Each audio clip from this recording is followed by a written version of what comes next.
Hey, good morning, everyone, and welcome to this edition of the Microcaps Morning Meeting. You're very welcome to this morning's session. For anybody who's joining us for the first time, my name is Mark Tobin. I'm the founder of Coffee Microcaps, and for all our regular attendees, you're very welcome back to this morning's session. I've got a couple of intro slides I just want to quickly run through, and then we're going to get straight into it with our first presenter.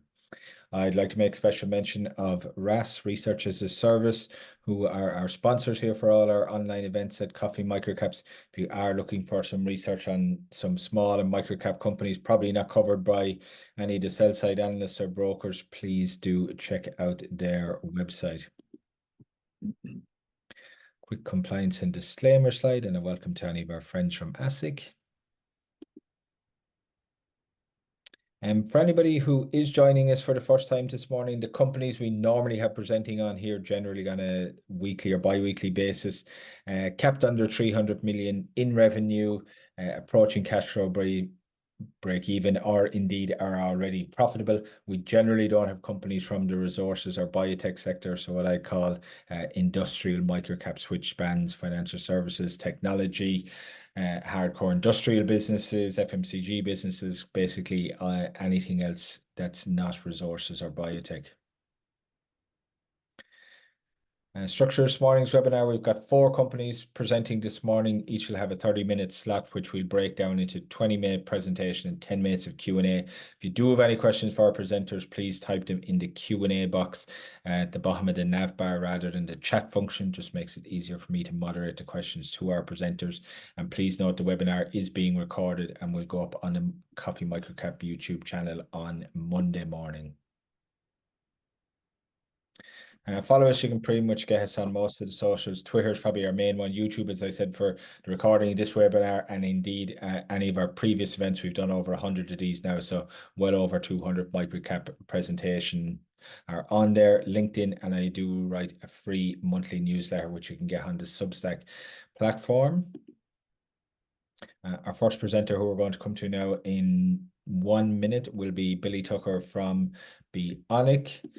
Following that, then we're going to go up to Brisbane and we'll have Mark Reed from Verbrec. Then we are going to have Allan Savins, first time presenter, actually joining us from Banking Corporation. And then we're going to move to Canberra and welcome back Daniel Lee from ArchTIS. And that is enough from me. I'm going to hand you over now to Billy. Billy, if you want to start sharing your presentation. I've just taken down mine. And I'll let you know once I can see. No worries. Yep, I can see the cover slide of your deck now, Billy. You can take it away. Perfect. Thanks, Mark. Thanks for hosting. Thanks for having me on. I should mention that I'm about 150 days into the job of CEO of Beonic, and so go easy when it comes to question time, but I also want to set your expectation nice and low.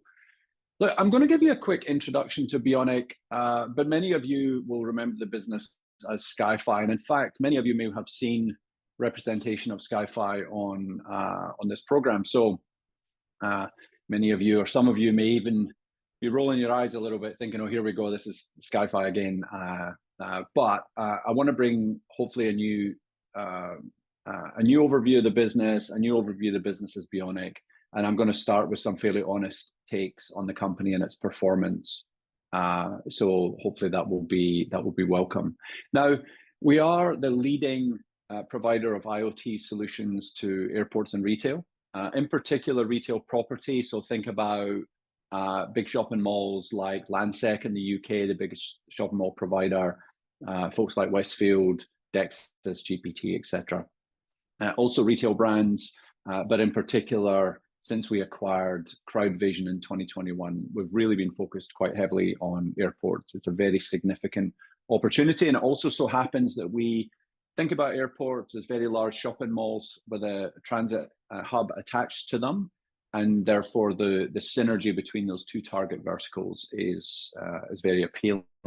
Now, I do want to keep the slides to 20 minutes. So you might see that I'll rush through a little bit. Because I did want to make sure that I was respectful of time and that I left a full 10 minutes for questions. So here are these findings. So in spite of the fact that we have quite an astonishing install base, and the team to date have done, I think, an incredible job of building a business in 35 countries around the world, really are genuinely recognized as the leading provider of these Internet of Things services to airports and retail. It's not all perfect. In truth, we're anchored by a fairly large cost base, and that's something that needs to be solved. We've got too many expensive headcount in expensive markets. We need to make some cuts, some adjustments.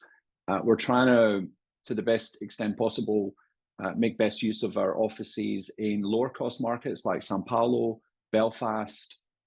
We've got an office in South Africa, Manila, and Lisbon. And those markets do incredibly well for us. Great talent, good access to talent, a lot of expats in many of those non-English markets, and we're going to make best use of that. We've also had a business that is heavily dominated and a little bit top-heavy with leadership roles versus, say, frontline software and sales. And so it's my intention to rebalance, and in fact, we've done a fair amount of that already. We do know that we've got a very strong product market fit. Since I joined 150 days ago, I've been to 30 airports. I've seen a lot of our largest customers. I've met with Verizon, one of our biggest partners, and they all tell me pretty consistently that they love the products, they love the software, they love what it does for their business and how it helps them dramatically improve utilization and efficiency across their company. And in fact, I've seen that at JFK, for instance, in the operations center, there's a big screen with Beonic's dashboards on there. And so that's heartwarming, I've got to tell you, as a brand new CEO in the business. So let me just give you a little bit more detail about the business. And in particular, I want to talk more about airports and why they're so attractive. So airports, they love our solutions because it's their aim to rush passengers from curb to gate. So think about that. You get dropped off at curbside, you want to get through to airside, through security, through ticketing, through TSA in the US, so passport control. And you want to do that in the most efficient way possible. Now, airports will tell you that big queues are terrible for the customer experience, but no queues are worse for the bottom line. So airports need to balance the customer experience with the cost to serve, and Beonic solutions really help do that. I'm going to show you a short video on the products and how they work, and I think that will help bring that point to life. Uniquely, Beonic, with its retail, quick service restaurant, and retail mall experience, once we help get passengers through to airside, we can help airports make more money at retail and quick service restaurants. And our airport customers are finding that incredibly appealing for them. As an airport operator tries to drive yield, it really helps them build business case to better serve customers if they can increase basket size through dwell time. In terms of traction, we've got over 11,000 venues around the world that use our software, 35 countries, as I mentioned, and we've got over 80 airports on the platform. Now, a little bit more about airports and why it's significant. There are about 17,000 airports around the world, and about 10% of them support 2 million passengers or more. Now, that's about 1,700 airports that we consider to be medium or large, and 81 of them currently are our customers. Now, trends suggest that every 10 years or so, airport passenger volumes double from about 4.5 billion 10 years back, 2014, to about 10 billion today, to probably more like 20 billion, 10 or 12, maybe even as late as 15 years from now. But in that time, airport infrastructure actually grows very modestly. So we only see about a 10 to 15% growth in airport footprint in that time frame. And as a result, you've got to take all of those increased passenger numbers and you've got to squeeze them through a similar amount of infrastructure. If you've traveled in the US on Thanksgiving weekend, you'll know that's not pleasant. 5 years from now, that's every weekend. So if you think about those airport volumes and how do we get passengers through in a way that preserves the customer experience, but doesn't blow out cost to serve. So we do get passengers through from curb to gate more efficiently. We help set alerts for airports. We real-time monitor passenger flow, queues, dwell time. We monitor occupancy in arrivals halls and also in ticketing areas. And we do that through some technologies that I'm going to introduce you to. Now, our innovation plan is going to come from a few things. So 3 things in particular: software, integrations, and our partner channel. Right now, we already have a well-established partner channel, which means that we have a reseller network around the world where big partners will sell and deploy our solutions. We already have integrations with hardware technology like cameras, LiDAR, which is a laser-based system to identify movement, infrared, etc. But our plan is to dramatically increase that from 35 hardware types to over 200 within the next 2 years. Increasing the amount of hardware that we work with means that when we arrive on a customer site, it's much less expensive for them, certainly in CapEx, to take on our solutions. We don't need them to rip out existing hardware. To the greatest extent possible, we'll work with the hardware they have, even if that includes cameras.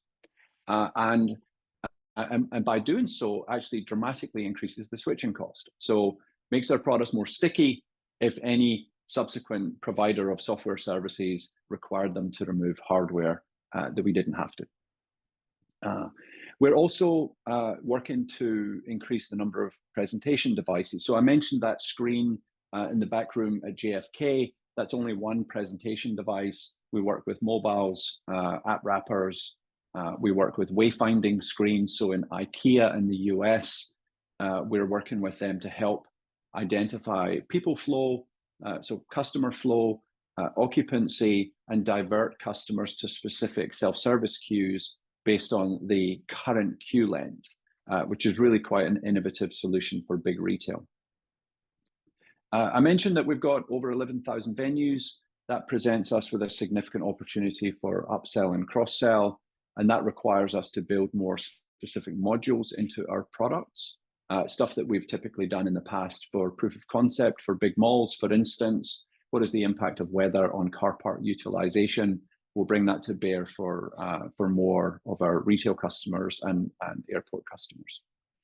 And then I mentioned briefly our partner channel. So our go-to-market is significantly simplified and our cost to serve is significantly reduced when we leverage our partner network.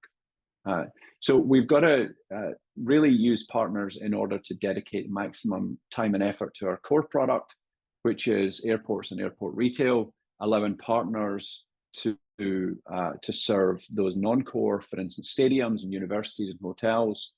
And to the greatest extent possible and over time, we'll build our products to be more self-service, which is definitely a big part of our product strategy. Meaning, if you're a hotel and you want a replacement for your guest Wi-Fi and people counting, then that's going to be a plug-and-play solution for you straight off the shelf. Now, land and expand is where I mentioned we've got 81 airport customers today. If you think about that, in reality, it's at JFK, we work with one terminal, but there's many more. Heathrow Airport, one terminal, many more. Where we work with people like Abu Dhabi and we have a whole of airport solution, it's a dramatically different relationship. So it's our intention to upsell to the airport customers that we already have around $20 million worth of ARR in software to all terminals. So if we just sold to all the terminals for the airports that we already have, which is a tiny fraction of all the airports that are available to us, that would be $20 million worth of incremental ARR. So very attractive. I mentioned partners. Given time, I'm not going to dwell on this long, but 32% of our revenue is already sourced through partners. We think about Brazil as an interesting model for us because it was built quite differently to the rest of the world. It was kind of left to its own devices, and as a result, it grew up to be a fantastic teenager. Very partner-led. Over 80% of revenue in Brazil is partner-led. As a result, their cost to serve is very low. We can dedicate much more of our resources to product and sales.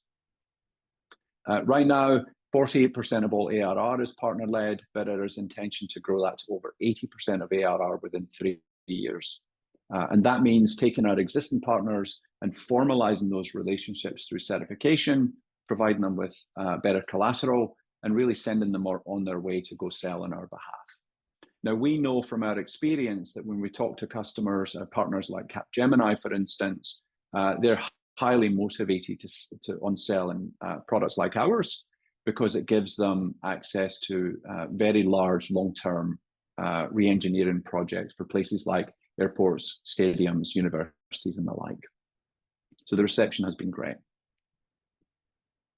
I want to talk just very briefly about some recent wins that we've had. So Orlando Airport is one of the largest airports in the US. I think it's number 8. That's a LiDAR-based queue management solution. LiDAR being a very fast-spinning laser that creates around 5 million dots per minute. Those dots are interpreted into people, carts, trolleys, and cars. And we use that technology to build a picture of what's around the airport and how fast people are moving or queuing.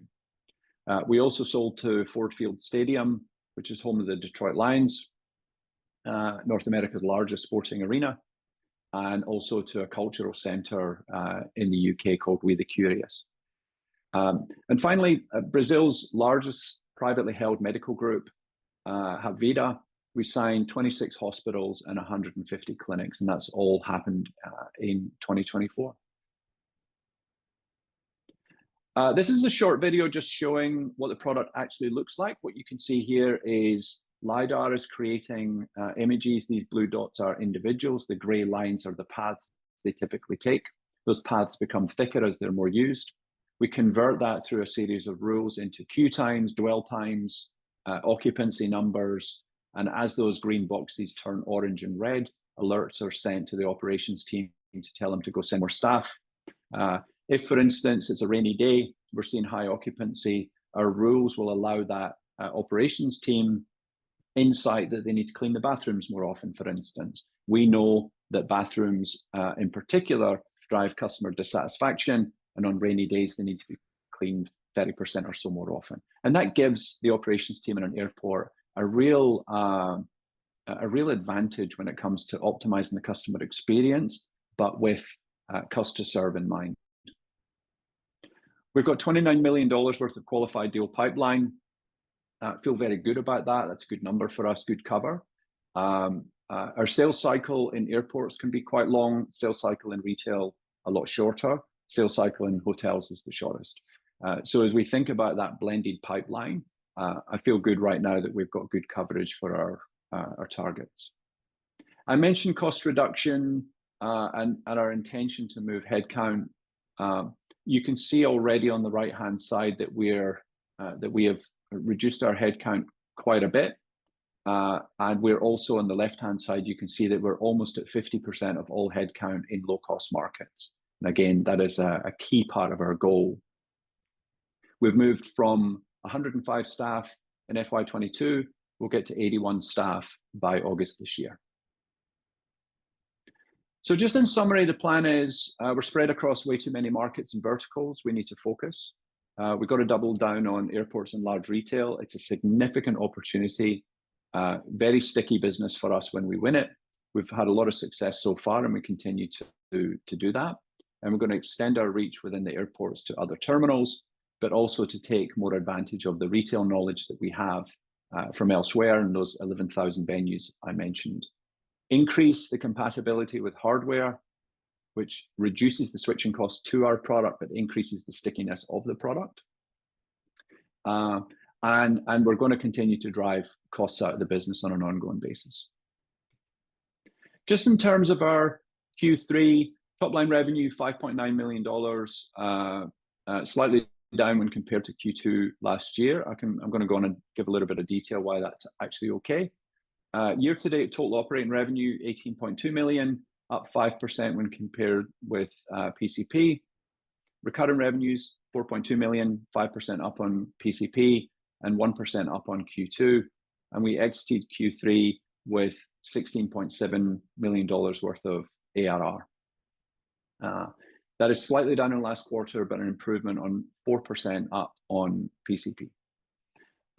We did reduce our ARR with the removal of some legacy products in the business. Now, this was unprofitable revenue for us. We had acquired some businesses over the years that were non-core, things like Cosley, which was a North American charity business. And as a result, we impacted ARR by minus $300,000.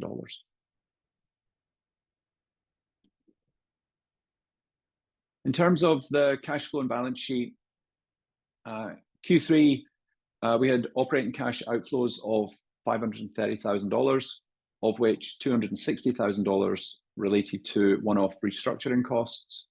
If we think about FY24 year-to-date operating cash outflow, it was $1.4 million, of which $1 million was attributed to one-off costs, specifically relating to restructuring, rebranding from Skyfi to Beonic, and the CEO transition. Now, lastly, just a quick summary of our strategy, and then we should open up to questions. We're narrowing in our sales focus to airports and retail, working with global technology partners. We're already seeing significant benefits. We're going to do more of that, switch to self-service and partner channels for the verticals that are non-core. Deploying inside sales resources in Americas and EMEA, and we're going to continue to drive down labor costs in order to get to a cash break-even position. That's it from me. Over to questions. Thanks, Billy. We've got a few in here already, so let me just go to the first one. Regarding expanding in existing airport customers from one terminal to all terminals, could you please provide any successful examples in the past?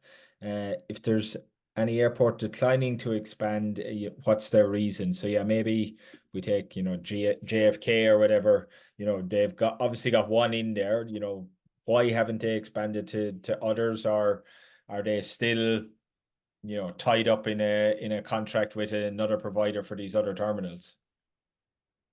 So just a little bit of background on how airports often operate. So in the case of JFK, Terminal 4, who is our customer, they're operated by Schiphol, which is the Netherlands airport. Schiphol also operate Brisbane Airport. Schiphol don't operate other terminals or all other terminals at JFK. And so although we've got a relationship with JFK, we don't have a direct relationship with all terminals. So what we've got to do is to use the positive feedback from the customer JFK, T4, to win business elsewhere. Now, we've already won multiple terminals at two of our largest airport customers. We're only live in one terminal. We've won another two terminals, and that's Heathrow Airport and one other that I'm not able to mention just yet. So we've already found success in winning multiple terminals within airports, even when those terminals are operated by different parties. Okay. And then, I know you touched on it in the last one or two slides, but can you give some more color on operating cash flow, cash balance, pathway to profitability, timelines on this? As you said, a lot of the airport deals, which is one of the core markets, are enterprise level contracts, which take a long time from start to finish. So yeah, maybe just talk through how that expansion from one terminal to two or three impacts, cash flows over the business. Sure. Let me answer it, if I can, in three ways, and I'll try and stitch this answer back together again. So we announced Q3, we finished with $1.2 million cash balance. We also finished with annualized $16.7 million worth of ARR. It's worth remembering that we spent a lot of time talking about hardware, but we're really a SaaS business at its core. So of our mid-20s revenue, about almost 17 million of it is in ARR. We do find our products to be incredibly sticky and reliable. So the software renewals are the flywheel in our business. We're in our model historically, it has been our software subscription revenues don't come until UAT, meaning we've got a fairly long sales cycle in big complicated deals like airports. Then we've got a fairly significant deployment cycle. in big complicated deals. And therefore, at the point that we reach UAT, which can be a year, sometimes after the contract's been signed, that's when we start getting paid for software. In the meantime, we take some 40% or so margin on hardware sales. And in the case of Abu Dhabi that was announced in November last year, that was a $5 million total contract value, of which $1.5 million was in hardware, of which the margin was pretty much as described. And so as we think about the costs involved in the process of deployment, we will typically want to make sure that the initial investment in hardware contains sufficient margin to allow us to execute on that project without burning cash reserves. Now, there's another model that we're executing typically in retail, and I'll explain why retail in a second. And that model is infrastructure as a service. And so that is where we allocate cash to buy hardware. We buy it on behalf of the customer, and we effectively sell that hardware back to the customer through the subscription revenue. Rather than a 40% margin, we can achieve 60 to 70% margin on that hardware. So it's much more attractive. And also will see us bolster our ARR over time. And so that's a model that I mentioned, $1.2 million cash balance. We don't have the cash right now to execute that model fully, but we do think that's our ticket to improved ARR, but also to improved margin on hardware. But it will require us to have a bolstered balance sheet. Now, you imagine in Abu Dhabi, for instance, in the case of that airport, buying $1.5 million worth of hardware, or $900,000 worth of true hardware cost upfront on behalf of the customer, and then renting it back to them or selling it back to them, that would be quite prohibitive for us at the moment, but certainly more attractive if we can command much higher margin on that product.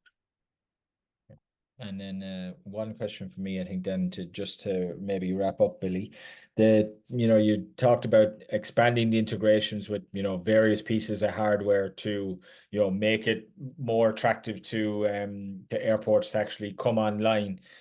Just talk about, the CapEx involved in that R&D, to get all of these like APIs and patches and all this, and maybe just after 150 days there, CapEx and R&D spend more broadly for the business moving forward. Yep. So it's my opinion that the R&D spend in the business is significantly short of where it should be. We today have around a dozen or so developers in the company, and those developers are building our core product. So if you combine all the developers and all the people who sell the software that we build, you get to less than 25% of the headcount. It's my view that that should be well over 30% of headcount. And so one of the challenges that we face is the complexity of our deployment. And that is largely because we do too many custom things. We don't focus. And so first and foremost, what we've got to do is stop selling custom projects and sell things that we've done in the past. We've got a lot of experience of, so highly repeatable projects such as airports. And that will reduce the cost to serve, the deployment complexity, and then we can spend more of our energy in R&D. Now, truth be told, onboarding hardware is not a particularly complicated endeavor, and certainly involves no CapEx. It is that we just got to find the right API that works with each piece of hardware. And over time, my expectation is that we'll get to half a dozen or so proprietary APIs that will allow us to work with the vast majority of hardware. Okay, perfect. And we might have time just for one more. I know you've talked about, cost optimization in the business. Just on revenue opportunities moving forward, is that going to primarily come through your own sales team in the core business, the airports and stuff, or through the partnership model? Or is it also expanding into new geographies? I know you're in 35 countries, but that still leaves a big scope for other geographies to move into. So maybe just in terms of the mix of those three, you know, where the biggest kind of opportunities are going to come from. Sure. Well, the last part of your question is the easiest to answer. No new geographies. 35 countries is already, in my opinion, too many. And unless and until we have a fully effective partner channel network, it would be very prohibitive for us to execute in any more markets than we do today. Now, there are two exceptions to that. So one, partner channel I mentioned, and two is very large airports. And so in the event that we won a very large airport, for instance, in Southeast Asia, we would happily embrace that market, even though we haven't traded there so far. Airports typically don't require localization from a language point of view. And so given it's an airport model that we're very familiar with, it's unlikely to cause us major pain. You mentioned partners. 32% of revenue and 48% of ARR is partner-led. We want that within a couple of years to be 80%. So the vast majority, if not all of our non-core product revenue should come from partners or self-service over time. And the job to be done there is to take our existing partner relationships and formalize them through certification and training. Now, I want to just touch very quickly on Verizon in the US. In Verizon, over 500 of their salespeople have been trained to resell the Beonic product. And IKEA is an example of the upside of that relationship. So we want to do more work, a lot similar to Verizon, meaning formally train the sales team and formally train the technical team such that they can take over deployment fully. And we just simply become the software vendor at the end. And that's the goal. Okay, perfect. Billy, we'll leave it there. Thank you so much for coming in and joining us. And we'll hopefully get you back in maybe the latter half of this year, and you can give us an update on how things are going after 300 days maybe. Sounds good. Thanks, Mark. Okay. Appreciate it. Thanks, Billy. If you could please stop sharing your screen, and we'll move from Billy there in Surrey Hills in Sydney up the coast to Mark Reid from Verbrec. Or for some of our older viewers might remember it as Logicams. We've got two businesses here with name changes this morning. Mark, if you want to start sharing your screen, I'll let you know once it's come through.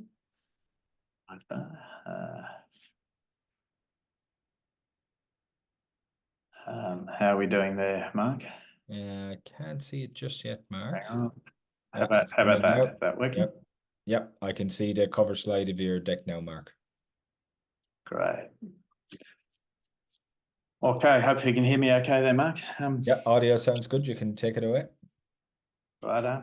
Well, firstly, thanks, Mark, and good morning, ladies and gentlemen. It's really a great pleasure to be speaking here today to you. As Mark indicated, my name is Mark Reid, and I'm Chief Executive Officer of Verbrec, which has had a name change. Verbrec, about 3 years ago, was the merger of one company called Logicams, as Mark alluded to, and another called OST that got together and rebranded as Verbrec. I also have with me today Richard Aiden. So if there's any more detailed financial questions, Richard's our CFO, so he can answer those for you as well. I would like to begin by acknowledging the traditional custodians of the land on which we meet, pay my respects to elders, past, present, and emerging.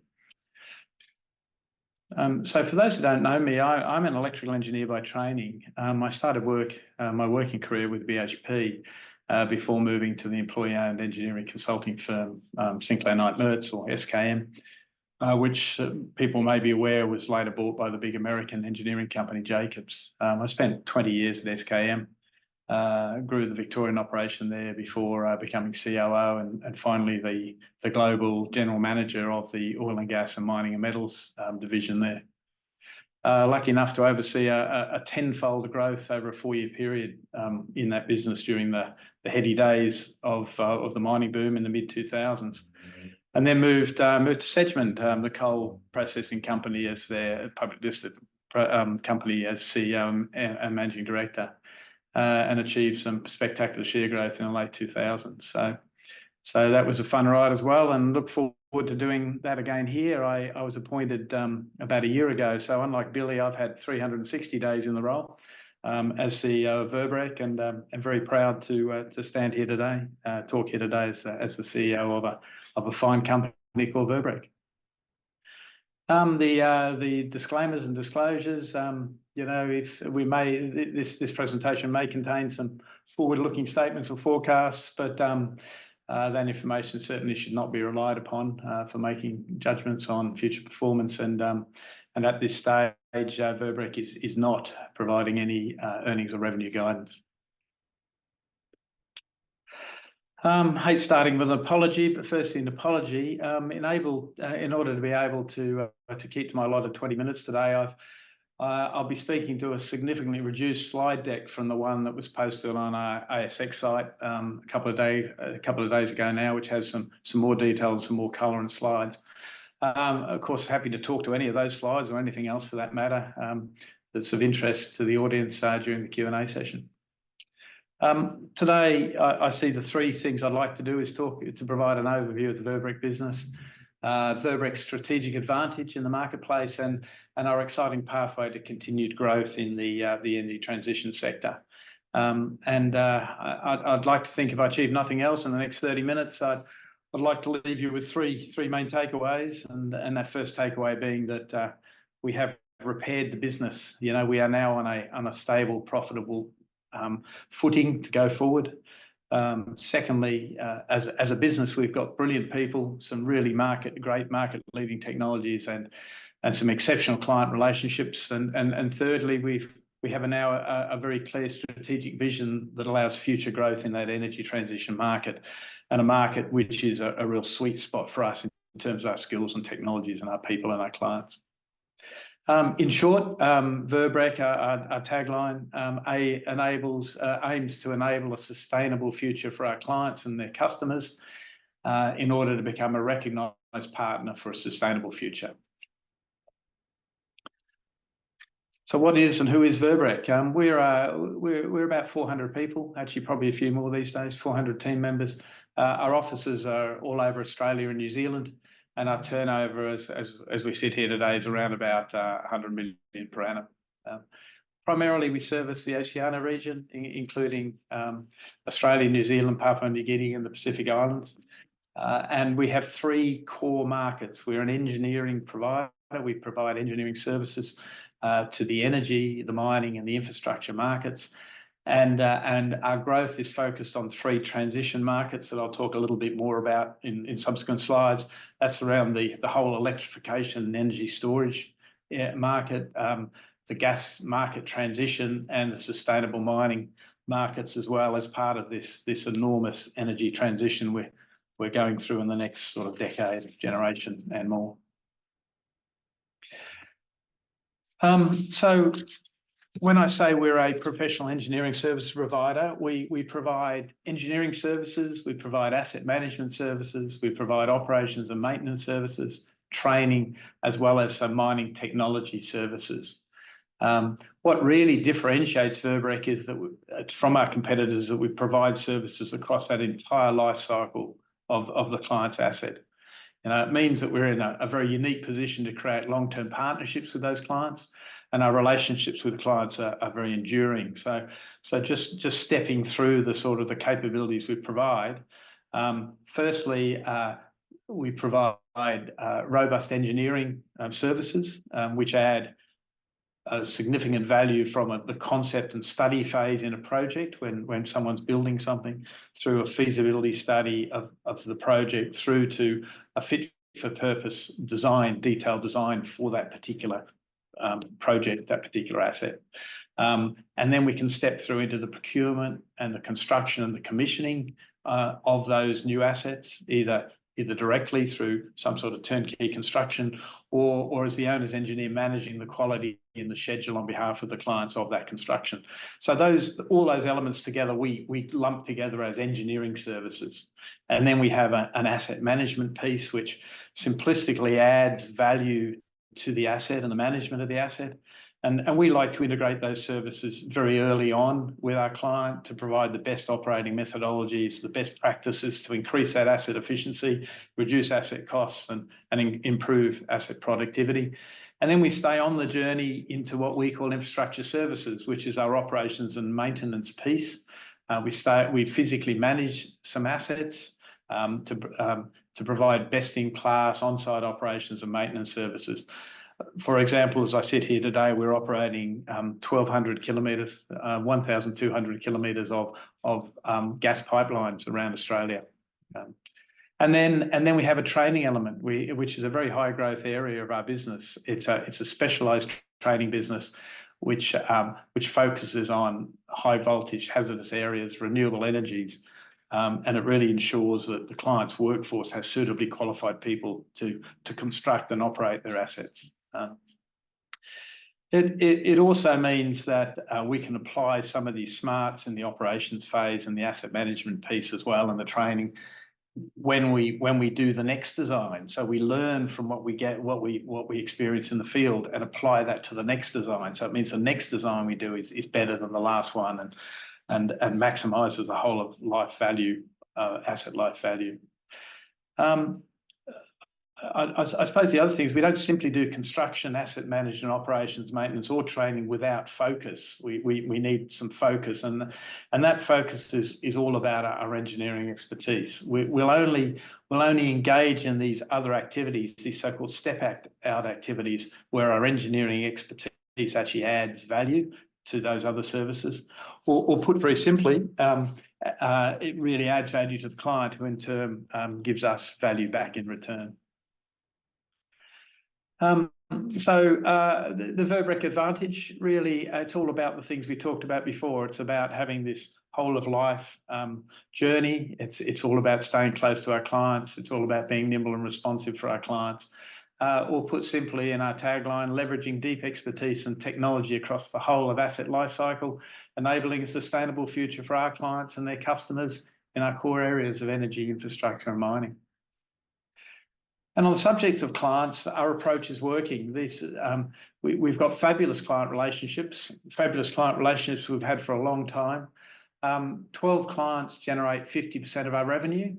And certainly my experiences over the years have shown me that 50% of revenue from 12 clients is a really strong and healthy, sustainable signature for a professional service company like ours. We also have 43 master service agreements, where we receive recurring revenue from a wider group of highly valued clients as well. And add to that, we have 12 multi-year contracts, some up to 5 years in duration, predominantly in the asset management, operations and maintenance business units, and they provide a very stable long-term workload for us. In fact, our recurring revenue is approaching 50% of our total annual revenue as we speak. The joke at the moment is that some of our people actually know what work they're going to be working on in Christmas 2027. It's really through that deep understanding of our clients' needs and the sustainability journey, paired with our increasing our capability in key focus areas that really we build on as a business. And it's all about increasing the share of revenue we can generate with those relationship clients. I've certainly talked a lot about growth, and there are really 3 key elements to our growth strategy. The first one is what we call the organic growth. This is leveraging the existing relationships, expanding our market reach organically, following trends in the market. As an example of that sort of growth that we see in that area, our asset management services service one of our major clients in Queensland and Western Australia, but not in South Australia. Yet that client would like us to service South Australia as well. So we're currently using that opportunity to expand our capability in South Australia to be able to offer those services as well in that geography. Then the step out from there is in the energy transition area, and I have a slide on energy transition to follow. But it's really all about improving our capabilities and our partnering and making sure we have the right capabilities to meet our customer needs in this ever-changing marketplace around the electrification, around the changes in the gas market, and around sustainable mining. I'll certainly have more to say about that in the next slides, but it's an amazing and exciting world, this world of energy transition we're experiencing. And the beauty of that is when we look at the skills that Verbrec has, they're readily transportable and applicable to this changing market. If you like, the transition is right in Verbrec's sweet spot. Then we have some software products as well in the technology solutions area. One of the products we're very proud of is called Stacks On. It's basically a digital twin that allows mines to better control and visualize their stockpiles of product. Some more details on that in the expanded slide deck. But BHP has now deployed this product in all of their iron ore facilities in the Pilbara, and so we get a recurring revenue from the application of that software. Why are we so excited about the energy transition? There's lots and lots of information that sort of demonstrates this, but in a nutshell, the spend will be enormous as we transition. The need for storage in the system, this is batteries and the like, enormous.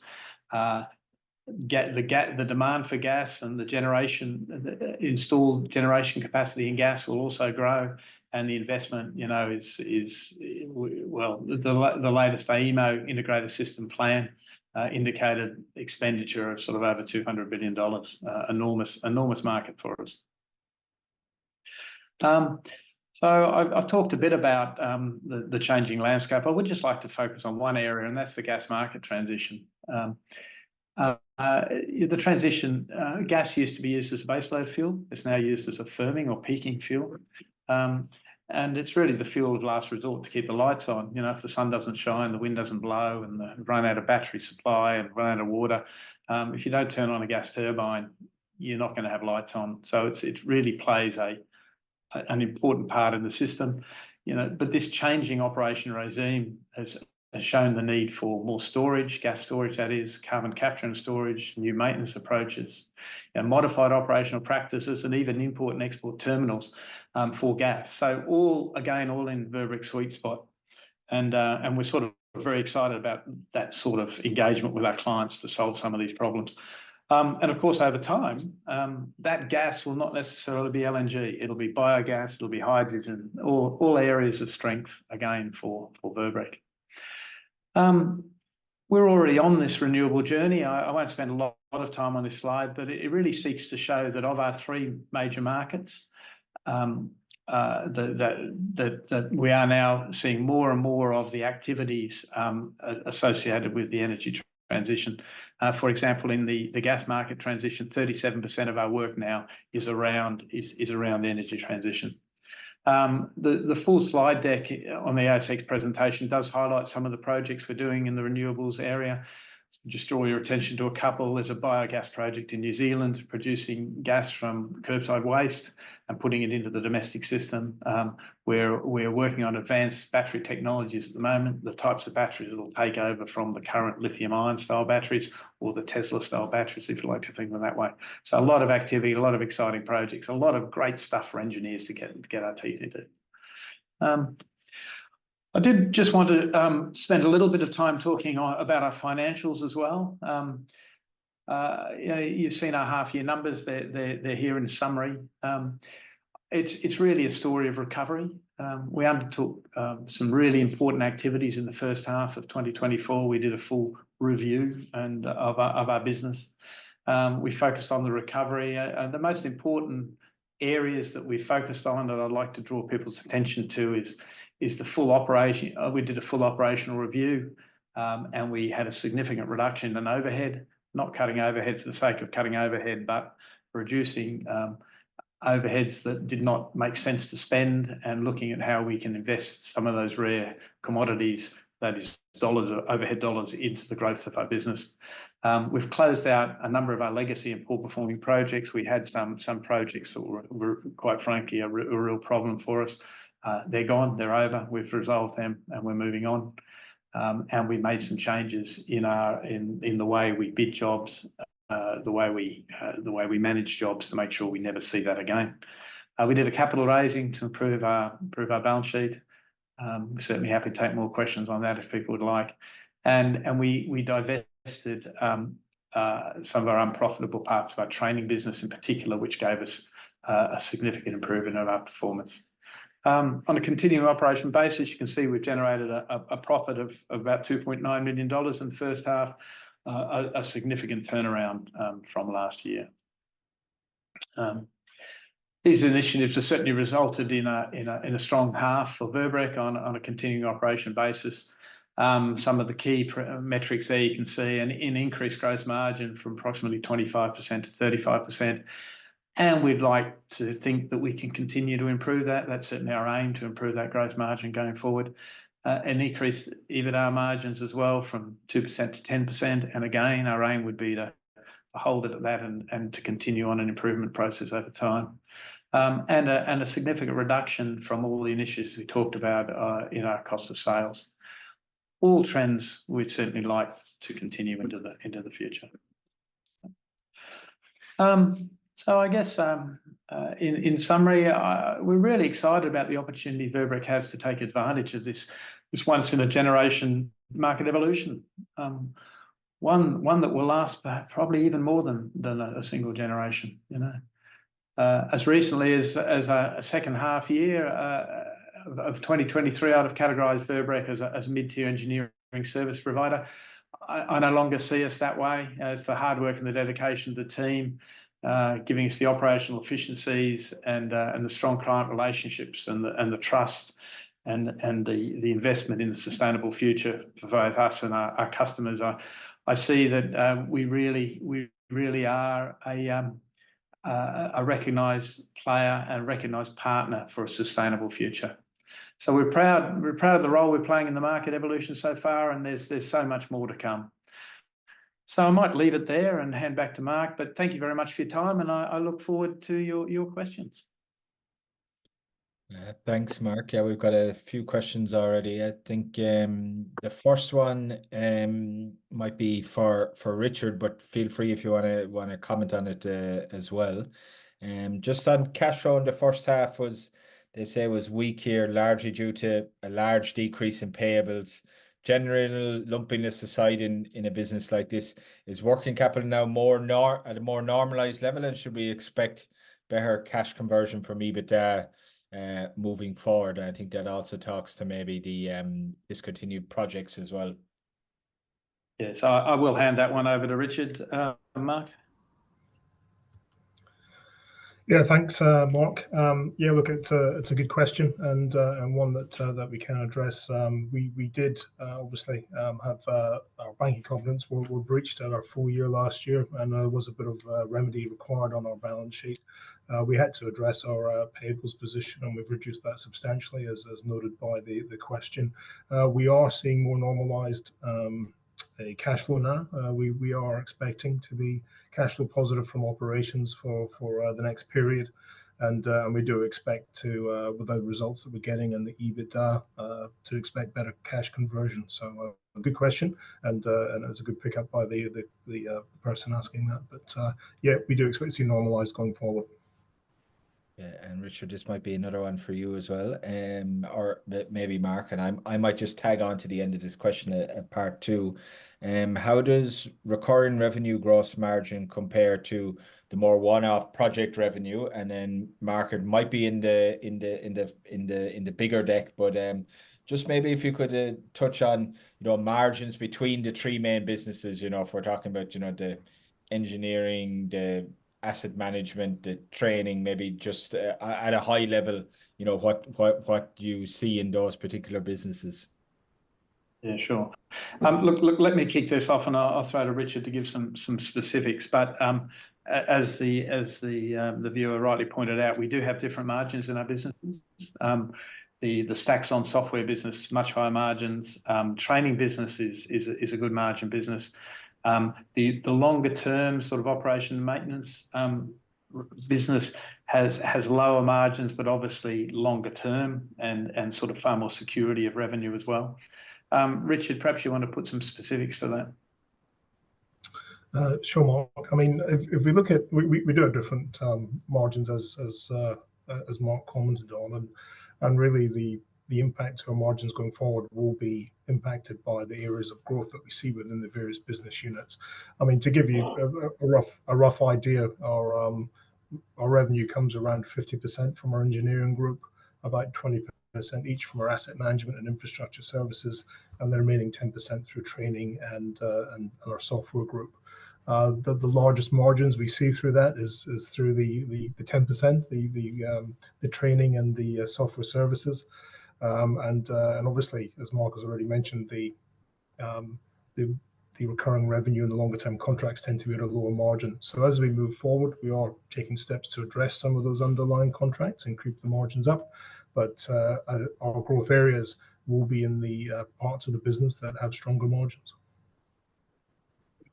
And Mark, maybe one from me in terms of the three areas that you're focused on, sustainable mining, the gas business, or that which out of those kind of three main areas are you most excited about, or where is new revenue going to come from, new decent contract wins that you're hoping to land out of the pipeline, and I know these are big enterprise sales agreements, so it could be 12 months from now before you're back here telling us about what is something that's in the works now.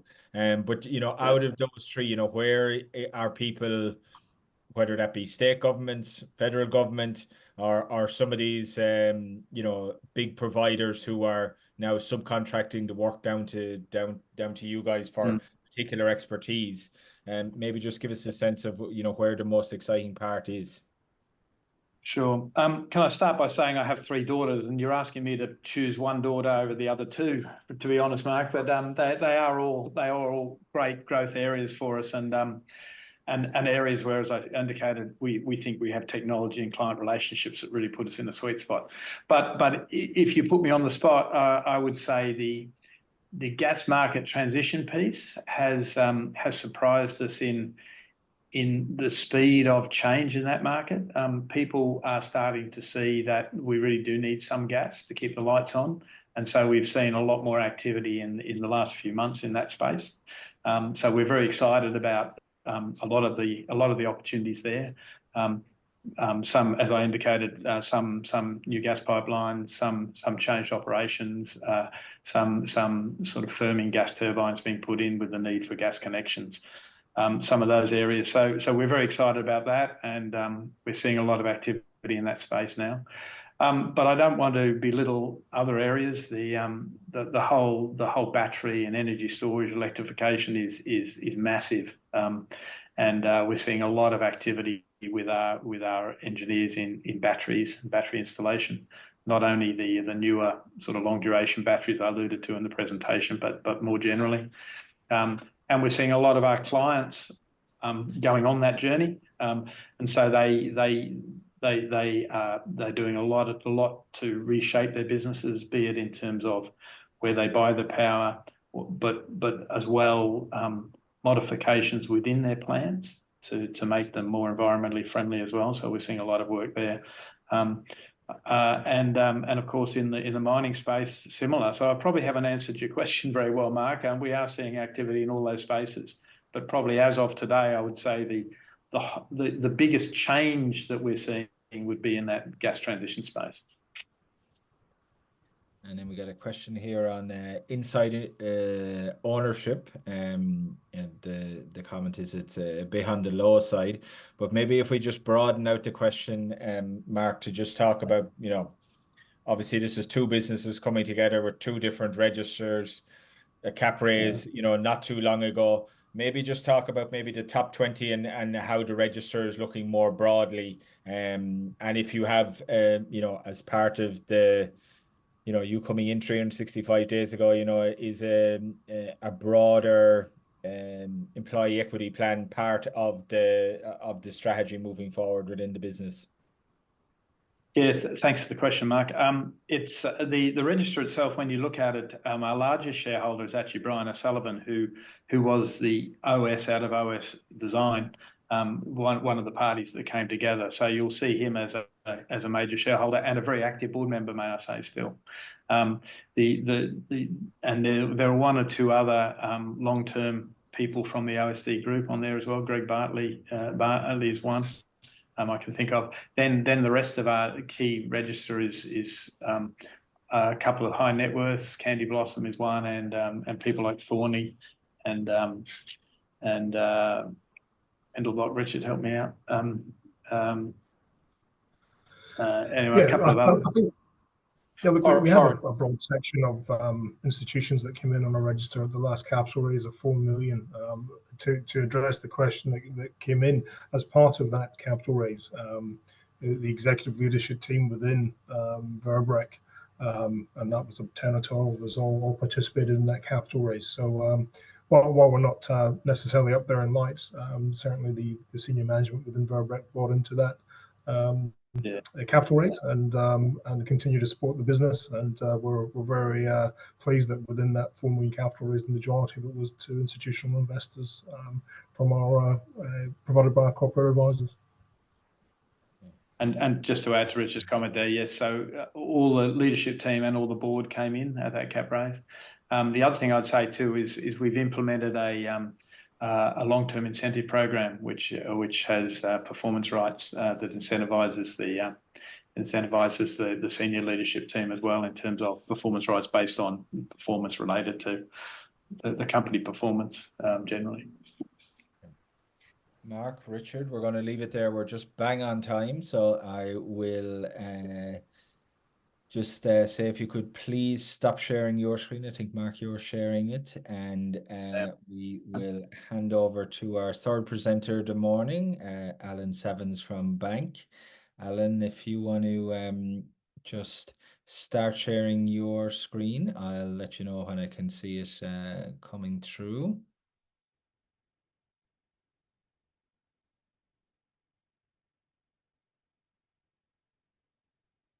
Yeah, it's coming up now, Allan. And yeah, if you just want to go to slideshow mode, just so we get it on the full screen. Yeah, that looks perfect. You can take it away when you're ready. Thank you, Mark. Appreciate it. Hello, everybody. My name is Allan Savins, and I'm the CEO of B&K Banking Corporation, and I'm delighted to participate in today's event and to showcase the B&K story. B&K operates as a publicly listed authorised deposit institution under the regulation of APRA.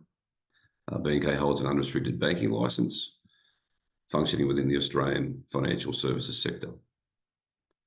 Because B&K is a company listed on the ASX code BBC, the information presented here today aligns with what has been previously disclosed to the market, predominantly at half year 24, for the sake of ongoing transparency and to ensure consideration of share price factors. So our journey, we are an ADI that has been operating for over 40 years by writing loans and taking deposits. So to be clear that we are not a fintech.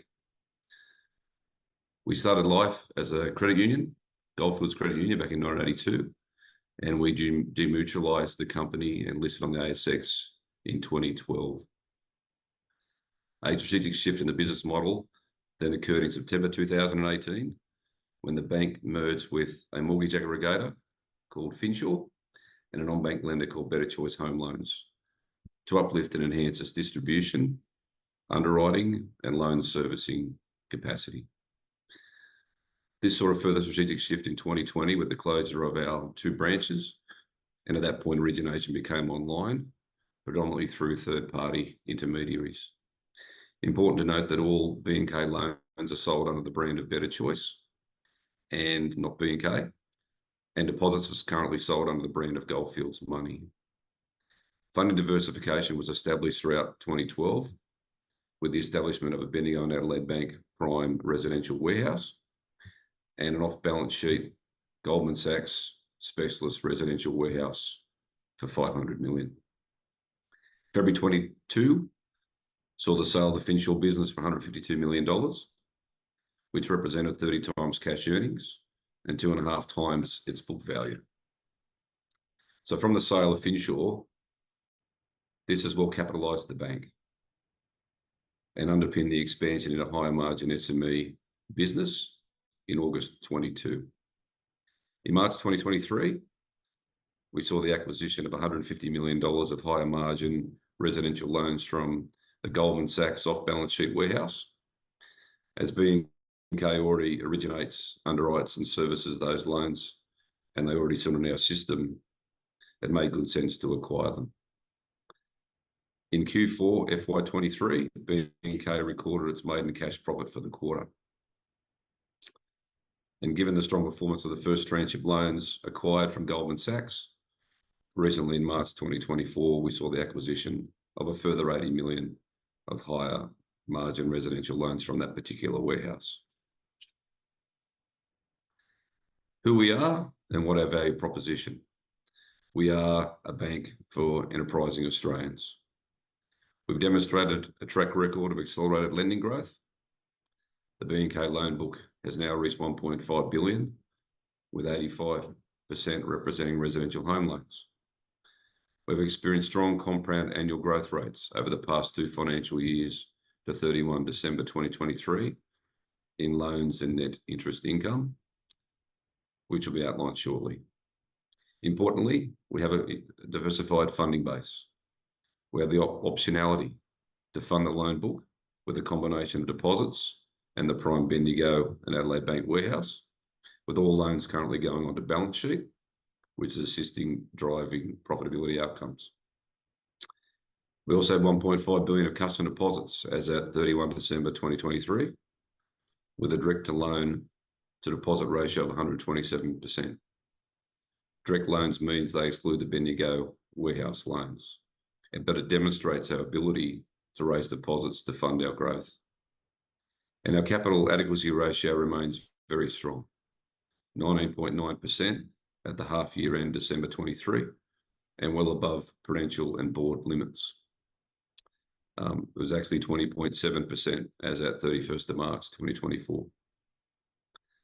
We have a wider shop front of products than most ADIs, whether it be prime residential or commercial loans, plus the added benefit of the Goldman Sachs off-balance sheet funding line for specialist residential borrowers. This enables our mortgage broker partners to offer a greater array of products, or solutions as we prefer to call it, or with the same lender, to attract new customers and retain their existing customer base.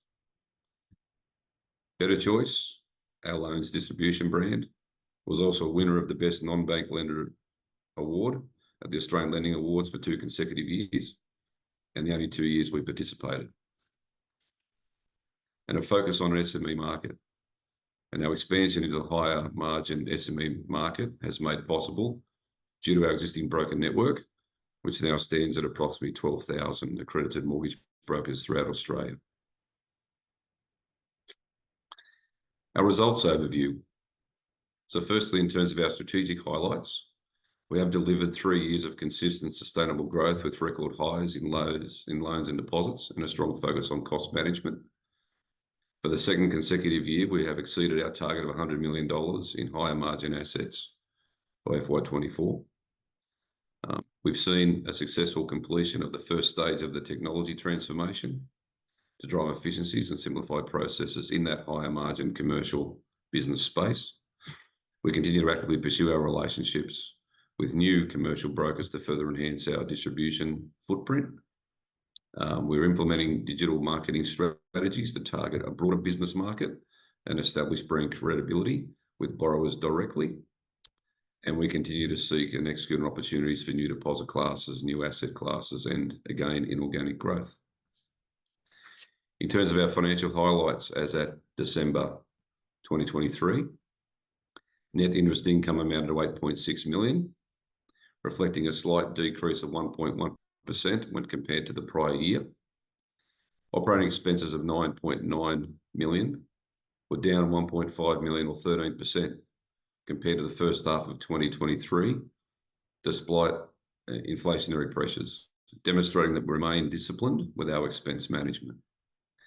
The extremely competitive pricing for assets and deposits has been well publicised across the industry and competitor results, and B&K was not immune to this pressure, with a decline in our direct net interest margin of 32 basis points to 1.01%. With increasing cash rates have led to higher lending income, this has been more than offset by sharp deposit pricing as customers target higher yielding accounts. Funding costs remain elevated, and our focus is on improving our net interest margin across the second half of 24. Importantly, as our fixed rate book continues to roll off, selective balance sheet growth in the higher margin products and optimising our deposit pricing and greater management of our returns of our liquid assets. The challenging market conditions faced by the banking sector in the second half of FY23 persisted during the first half of FY24, but despite this, our cash NPAT loss was only 1.18 million, an improvement of 12.5% to the previous corresponding period. B&K has also implemented a comprehensive strategic assessment of its operations and implemented a cost reduction program in February and March of this year. And that initiative aims to achieve approximately 1.6 million in annual savings through structural realignment, including the elimination of some vacant positions and a small number of redundancies to right-size our cost base. I touched on fixed-rate home loans earlier. The maturing fixed-rate home loan book provides a potential margin uplift for B&K. We're working closely with our customers to both retain and manage the impact of rolling off a low fixed-rate mortgage to current variable rate pricing. To date, our retention activity has been meeting or exceeding our internal targets, with customers moving interest rates of approximately 2%, to approximately 6%. And 80% of our remaining fixed rate book will mature across the second half of 2024 and into the first half of 2025. And that represents approximately $187 million of loans. So $187 million worth of loans to be repriced with a circa 3 to 4% interest delta provides the value at stake for B&K in terms of a potential NIM uplift in that area. Our loan book deposits and net interest income over the last 2 years have experienced a 41% compound annual growth rate, and it underlines the value of our distribution. Our focus today is on profitable growth and not just growth for growth's sake, which is below our cost of capital. And this will continue the moderation of our organic residential lending looking ahead and a change in our portfolio composition over time. To support the loan book growth, a CAGR of 37% for deposits has been experienced over the last 2 years as well.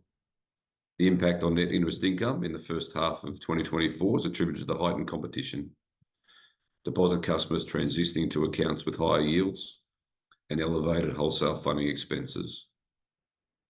As foreshadowed on the last slide, the expiring fixed rate home loan book provides a potential revenue uplift opportunity to future earnings, together with the yield from the recent Goldman Sachs portfolio acquisition in March of this year. In terms of our lending portfolio itself, on the left-hand side, portfolio by payment type, you'll see 84% of our loans are on a principal interest basis. This indicates reduced portfolio risk as the borrower equity continues to accumulate. 64% of the portfolio is owner-occupied, with a modest increase in investor lending seen over the last 12 months. High-margin assets now comprise 15% of the portfolio at 31 December 2023. And to be clear, the high-margin loans are secured by either residential or commercial property. These are not short-term cash flow loans, but rather traditional term facilities for investment or owner-occupation. The goal we set ourselves 20 months ago, back in August 2022, was 30% of our portfolio in this cohort over the medium term. So we're well on track. And with the expansion of higher margin lending, the loan-to-value mix at settlement has remained strong, with 93% of the portfolio with a loan-to-value ratio at or less than 80%. and we hold a national footprint across the country. And all our portfolio, you would expect, with approximately 80% of our loans domiciled on the eastern seaboard, with a consistent spread across New South Wales, Victoria, and Queensland. Our portfolio metrics continue to be healthy. In addition to the loan-to-value ratios of the previous slide, other key portfolio metrics include our offset balances increased by 8% to approximately 108 million over the past 12 months to 31 December 2023. We're pleased with the resilience of our customer base amid the challenges of high interest rates and inflation, with approximately half of our loan customers remaining ahead of their repayments. These metrics continue to provide an effective buffer for our borrowers. And importantly, our mortgage in possession rates is maintained at 0 at half year. In terms of our credit quality, BK has a quite high quality loan book. This is demonstrated by the group again having no write-offs during the half year. The sharp increase in borrowing rates for customers has led to an increase in arrears across the latter part of the first half of 2024, as seen across the entire market. Our arrears greater than 90 days at 31 December sat at 0.41% on our prime residential loan book, and this represents 16 customers. So to put that in the context, B&K has, as at December, 2,869 customers with 3,851 loans, of all that, we have 16 accounts in arrears above 30 days. And so whilst the numbers have increased, lights come out. Whilst the numbers have increased, they've come from a very low base and not inconsistent with industry outcomes. We've also invested in additional resources in this area as well to enhance our capabilities. Our loss provisioning has grown consistent with growth in our loan book and remains at 22 basis points, a level we feel is adequate for the current portfolio. As previously mentioned, we have a wide shelf front of products than most ADIs, but they are standard-looking banking products to control risk. Again, these commercial high-margin SME products are backed by commercial property security, excluding our broker trail loan book, which is secured by the broker trail book itself. These are term loans, and they're not intended to be short-term financing for companies experiencing cash flow difficulties. Our executive team, we have a very, very senior, experienced senior management team. For myself, over 40 years in the financial services industry, 17 years in a major regional bank from commencement in 1984, 18 years in a non-bank environment. I was the former Chief Operating Officer and Chief Commercial Officer of non-bank lender Resimac for 9 of those 18 years. I was the former Chairman of Finsure from launch in 2010 to December 2015, and that company was awarded Australia's fastest growing mortgage aggregator. I was also a former Director of Resimac in New Zealand. I've been with B&K for 5.5 years now and come across since the merger with Finsure in 2018. My original position was General Manager before being promoted to CEO in January of 2022. Stephen Kinsella has served as 7 years as our Chief Financial Officer, served for 7 years as CFO of CBA's Institutional Bank, and 5 years as CFO in their private bank. Our Chief Risk Officer has an extensive experience in Australia, UK, and Europe, and her last role prior to joining B&K was Bank West. And our Chief Information Officer was previously Head of Technology at ME Bank, Bank Australia, and has undertaken 2 core banking replacements, 1 bank merger, and the largest core banking platform upgraded for the size of Australia. So as you would see there, it's quite an experienced management team. In relation to the board, we have a whole experienced board as well, driving the next phase of our growth, which is led by our Chairman, John Denovan, who is Special Counsel at law firm Dentons, and he was the first honorary member of the Mortgage and Finance Association of Australia.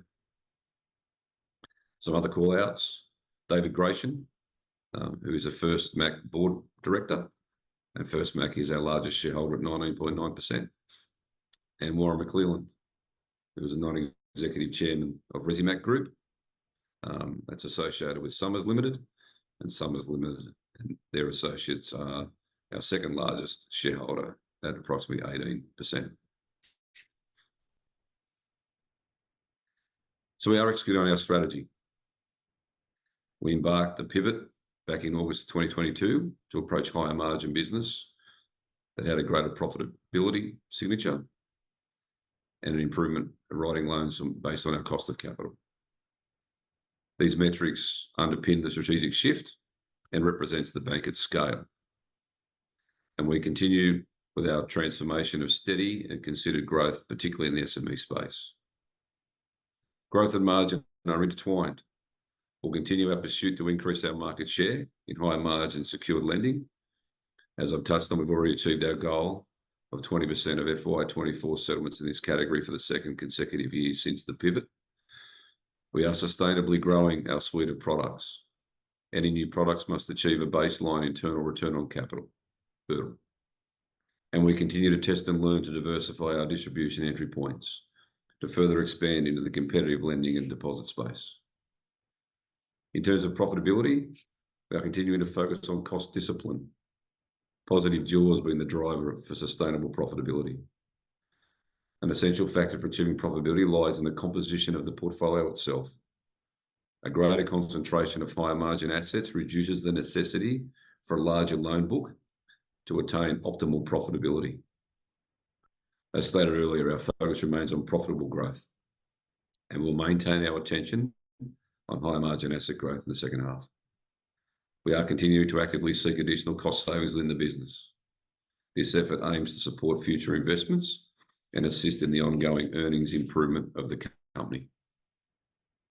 And we'll continue to be judicious with our capital. And we have no plans for a capital raise this calendar year. Beyond that, any capital needs will be considered by the board in the context of longer-term growth ambitions. So finally, just in closing, B&K remains dedicated to implementing its strategy of shifting towards higher margin lending, exploring relevant inorganic strategic opportunities, as demonstrated with the Goldman's portfolio acquisitions, while simultaneously achieving our key business objectives. So thank you for the opportunity today to showcase the B&K business, and I'll happily take any questions. Thank you. Thanks, Allan.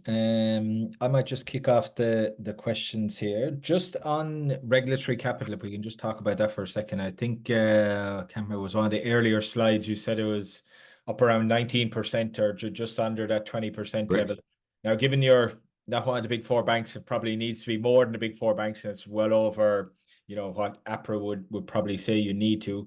But is it, where you want it to be, or is there a possibility of releasing some of that regulatory capital to fund growth initiatives? If you move it down from 19 to 17.5, maybe just talk about where you think that regulatory capital number should settle as the business grows.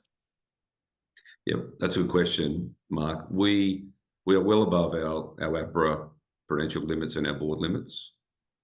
And we believe that given our existing capital that we have today, that we have sufficient capital to be able to see the bank pivot into sustainable profitability in FY25 and beyond.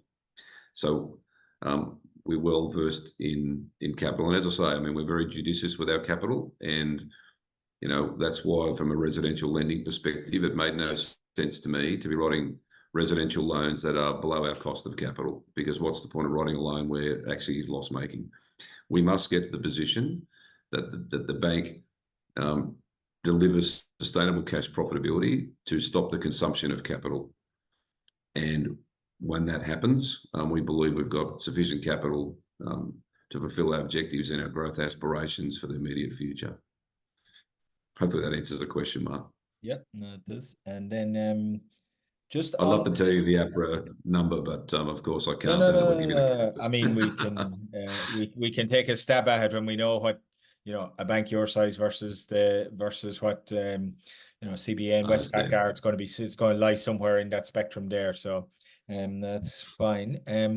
On the GS you know, acquisitions, is there further left in that warehouse that you potentially have an option over to buy? You know, ones that you've already bought where, you know, everything is on your system and, you know, there's an option to Yes. potentially purchase more. And then just on that, then, is there other books that you're looking at that are not with GS, while not on your system, would be attractive to bring across, given, you know, you've kind of done two of these acquisitions already, and okay, the complexity might be slightly one up given that it's not on the system already, but you know, it's still an attractive piece of business if it can be done. Yeah, so they're good questions. Goldman's, the intent for Goldman's is with the warehouse, they wish to do a securitization themselves. Okay. So first and foremost, well, so where the warehouse sits at the moment, to answer your question, is no, there's not a lot of assets sitting left in that portfolio. It'll be circa $50–60 million. Goldman's wish to build that warehouse back up to the point where it can tap the term markets and do a securitization themselves. So at the right time, I'll have those further conversations with GS. That is not necessarily their strategy to keep originating and then selling loans back to us. They want to keep originating into that warehouse and do a term deal themselves. So you never say never, but at the moment, there's nothing on the immediate horizon for us from that pool of loans. And yes, I survey multiple portfolios from other lenders to see whether it fits our investment return on capital hurdles. So we do have a strategy for that inorganic acquisition, yes. So we don't have any other assets sitting on the bank system. So it would mean an extra degree of complexity, as you say, in terms of the migration of those assets if we found a portfolio, but I'm always looking. And then if we can just talk about the fixed income, sorry, not fixed income, the fixed rate mortgages fixed rates to roll off over the next let's say 2 years or so. In terms of people, when they're rolling off, are they rolling into a new fixed thing where they're like, okay, I know they kind of can see what's coming down the tracks, but they're kind of like, well, I'm going to fix it for a year, 2 years, or 3 years, and then at least I know it's not going to get any worse than this, since, you know, dynamics have changed in terms of higher for longer. You know, I've seen various banks saying, you know, Rabobank are saying we could get 2 rate rises from the RBA this year, while others are still looking for cuts on Melbourne Cup Day or in and around there. So in terms of, you know, what's happening in the market, you know, people are reading in the media 2 different things, but what are they actually doing when they're, you know, these low fixed term deals, you know, reach their end? Like, what are you actually seeing from people? That's a great question. At the moment, we are seeing more variable, significantly more variable than fixed conversations. People have been believing the narrative of rate reductions. Now, of course, the new switch in that has only been recent in terms of what we've seen from the inflation data that's come out, and now there's potential talk of maybe a rate hike. But we are just seeing customers rolling off into a variable rate position. And you know, when we look at the price of a fixed rate, the market's already factored in, you know, in terms of swap prices anyway. So they roll out at a variable rate and they compare it to a fixed, and they see fixed as higher price than variable, so they'll go variable. So, you know, we are saving all our loans and retaining, I should say, all our loans as a variable rate today, because that still seems to be the theme. I mean, Australia's predominantly been a variable rate country, and we're definitely seeing that playing itself out in our portfolio.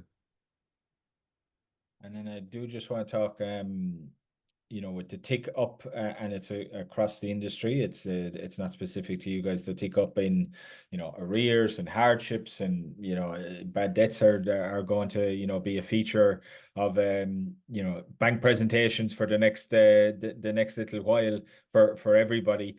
But in terms of risk and how you're thinking about provisioning on these new loans that are rolling over from fixed to, as you say, it's quite a jump. You know, 2 to 6 people are definitely they're definitely going to feel that on a monthly basis. What is that driving in terms of changes in the risk model for the rollovers and for new people coming on? Yeah, it's a good question. So we do load our interest rates at assessment with a 3% loading, of course. So these loans that sit, for example, at 2.5%, effectively we've done the serviceability assessment on those loans at 5.5%.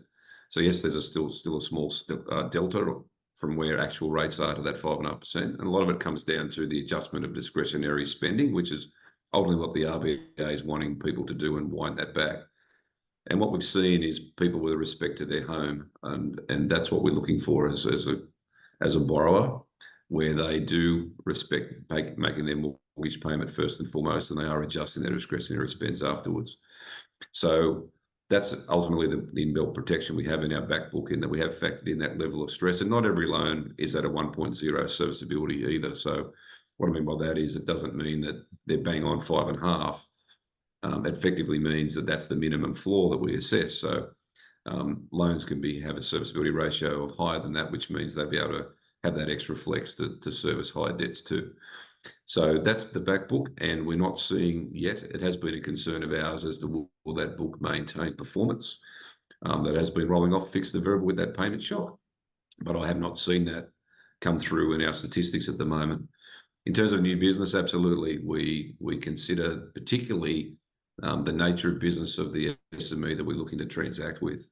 So for those SMEs that are heavily focused on retail as their point of income generation, we definitely apply a higher stress, I guess, in terms of the internal underwrite of those loans relative to other particular property classes or business classes as well. So it's something that at the minute we believe we've got sufficient buffer. We only had 3 loans in arrears for the commercial book as at December, and all those 3 loans were written years ago by the Goldfields money type arrangement. So we're not really seeing our new business flows of that higher margin business defaulting at this point in time either. Okay. Allan, we're just up on time. Actually, we've gone slightly over. But thank you very much for joining us this morning. It was great to get an overview of the business. First time presenting here in Coffee Microcaps, so thank you very much. If I could now ask you to please stop sharing your screen, and we Sure. Thanks, everybody. Thank you, Mark. Thanks, Allan. We'll flip over to Daniel Lay from ArchTIS, who should be waiting for us down in Canberra. Daniel, if you want to just start sharing your screen, I will let you know when I can see it coming through. Yeah, it's just loading now, Daniel. Yeah, I can see the cover slide of your presentation now, Daniel. And if you just want to take yourself off mute there, I'll just let you know when I can hear your audio. How are you, Mark? I'm good. You can take it away, Daniel, whenever you're ready. Well, thank you everyone for joining us and giving me the opportunity to present ArchTIS, hopefully to a group of new potential shareholders, but also to those that are existing and have been along for the journey and committed to ArchTIS's success over a period of time now. Sorry, Daniel, just 1 second. Could you just turn up your audio a bit? You're a little bit on the low side. I'm a little bit on the low side. Let's have a quick Or look. maybe just sit a bit closer to your laptop mic. Maybe that might do the trick either. Is that a little bit better? That's a little bit better, yes. Thank you. Thank you very much.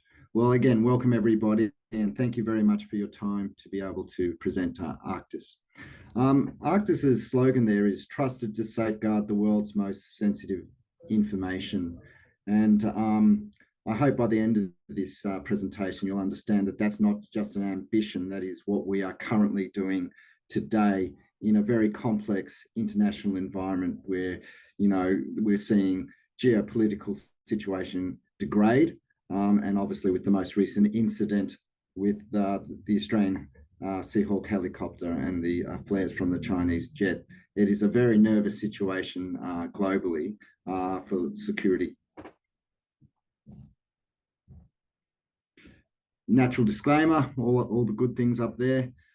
So who are ArchTIS and what do we do? Well, our mission is to resolve a global problem, and that's the need to securely share and collaborate on sensitive and classified information, which is a very niche market, but it's a very important market, and it is an extremely large market.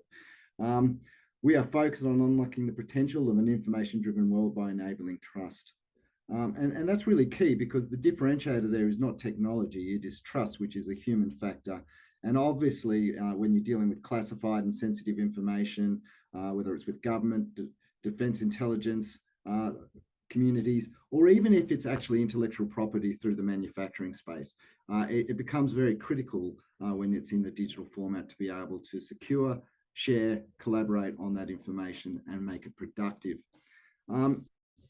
Who we are matters. You know, ArchTIS stands for Architected Trusted Information Sharing.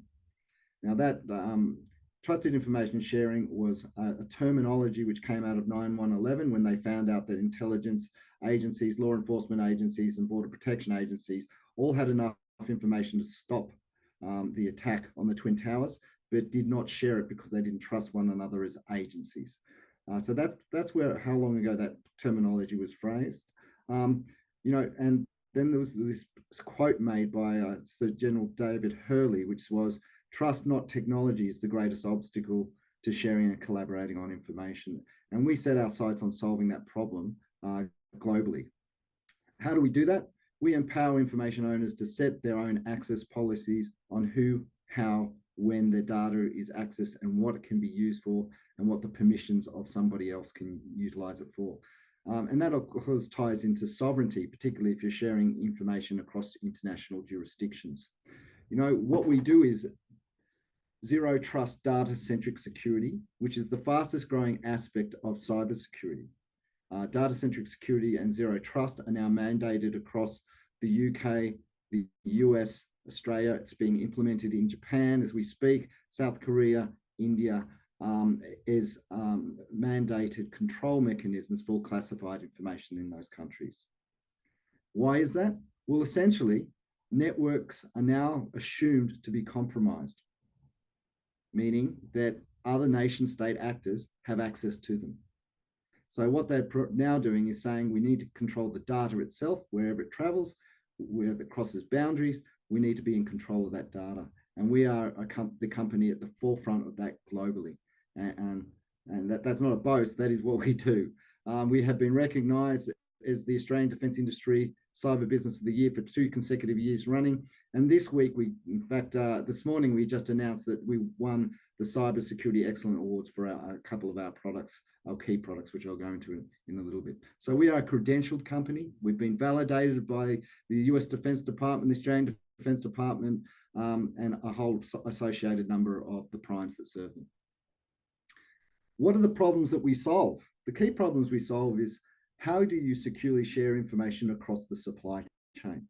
Now, obviously, we have started our business as a microcap in the defense supply chain, but we have utilization across the entire supply chain, wherever that is. And we have existing customers in the supply chain, such as Hasbro, DHL, Logistics, Toll, a whole range of others that we are in the business of supporting and protecting their intellectual property across their supply chain. How do you share and collaborate on classified government information from government to government, and particularly where you don't trust those governments or departments equally? So maybe I'd only trust you to have access to the information but not edit or download it or share it. How do I collaborate on data from asset while on mission? So when we deploy our troops and they have to interoperate with the US and the UK, how do they share that information yet keep the Australian information for Australian eyes only separate to that being shared with the US and the UK? Or how do I keep information that's only allowed to be shared between the UK and Australia separate from the US? And as you build up these alliances, you will see it becomes much more complex. And that problem exists internally within defense departments, whether that's between Air Force, Army, Navy, Space, Cyber Command, all of those other different factors are there as well. It's also something that we do is when you're on mission, how do I share information from a sensor like a drone to firing a missile. So again, it gets quite complex, and you can start to see that speed of decision making becomes critical in a warfighter, a key advantage. But it also comes important for collecting budgetary information, or whether or not that's production information for building a ship or a submarine. We need to apply policy-enforced ABAC to legacy systems. So if data-centric security has been mandated globally across the allies, how do I actually then apply that to existing systems? And that's a problem that we solve as well. And what is data-enabled business decisions enforcing need-to-know principles versus need to share? So how do I do that across big data analytics?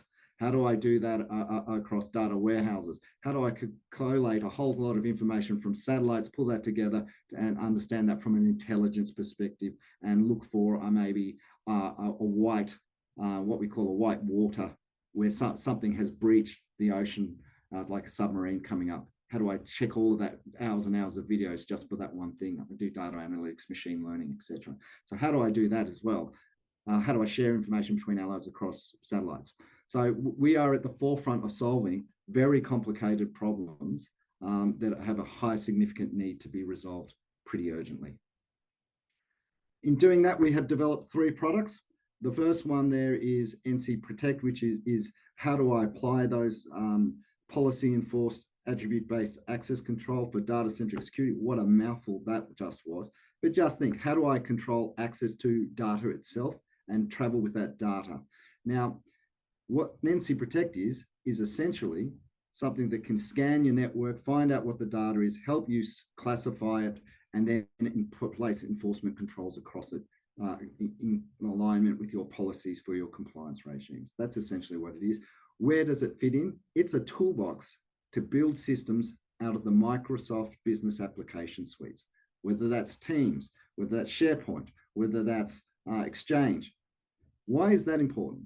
Microsoft is the world's largest provider of collaboration platforms for defense globally, for business globally. So by solving them and being a key partner with Microsoft to enable them to into that classified and sensitive information space, we are a key and prime partner. And we've been building that relationship over the last 3 years and have been recognized as our Microsoft information security associate partner. We're with their engineering teams. They take us in and help us build business for them to execute. Cogency, which is a platform which is engineered and controlled so that instead of me building it, I just pay for it. I log on, I start sharing information across the supply chain. But with BAE or Lockheed Martin, each of us get to set the terms and conditions on our information about how the other person can use it.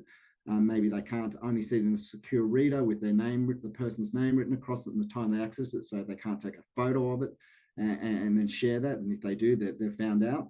But there's also export controls which these things need to comply with. There's a whole massive range of compliance around classified information that needs to be met, which is why it's complex and why it's a niche market.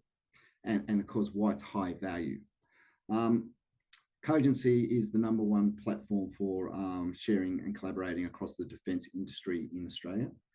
So it's well established.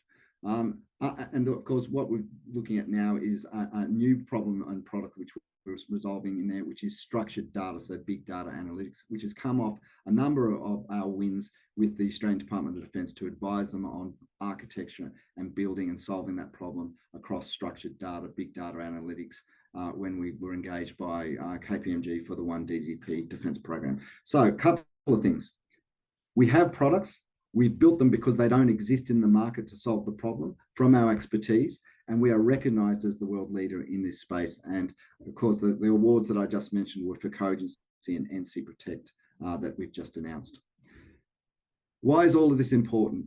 And is it being validated? And what's the market potential of it?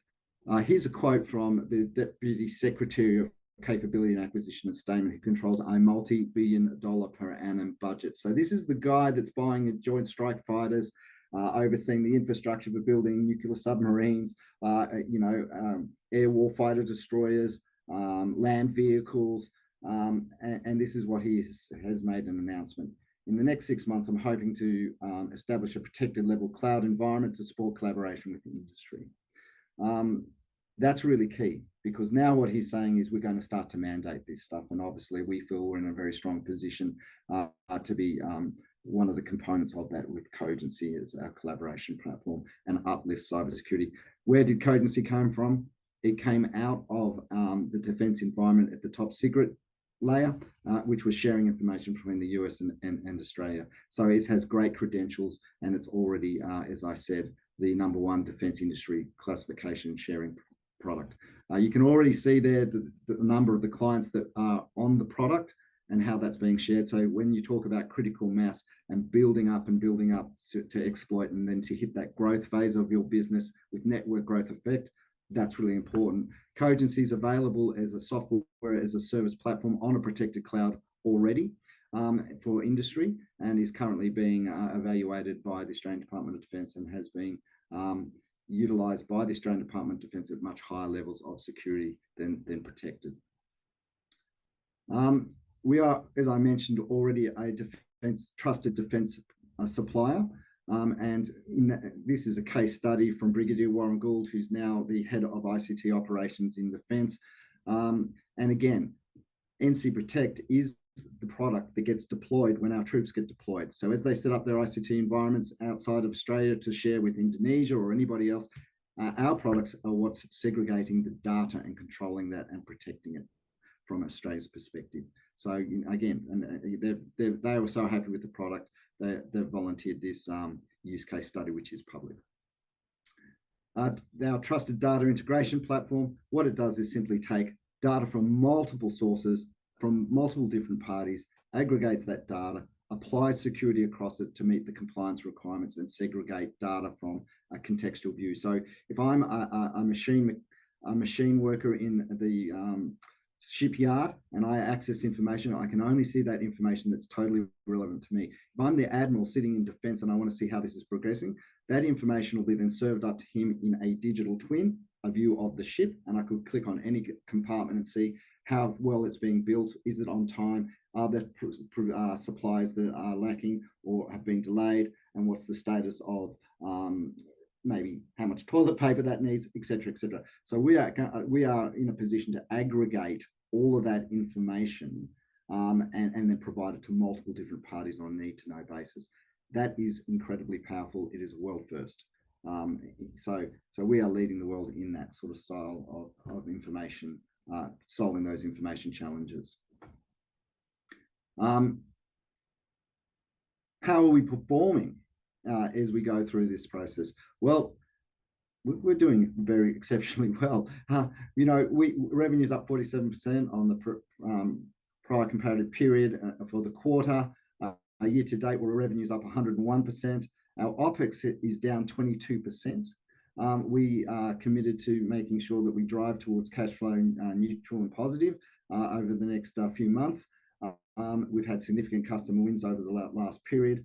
Gross margins up high at about 68%, and that's even with a services-led business, which has been, keeps our, when you're doing services and you're using services to pull through licensing product, your licensing margins are around about 85%. Your services margins are anywhere between 30 and 40%. So it does affect your margins there. But obviously, as we see more pull through and our ARR increase, we're going to see higher margins come through the business. EBITDA, vast improvement on EBITDA, and of course, reduction in cash flow output there. So what have we been doing in a very difficult time in the market? Has been very successfully growing revenue bottom line, increasing margins, haven't lost a customer, had no customer churn whatsoever, and most importantly, have significantly reduced our OPEX.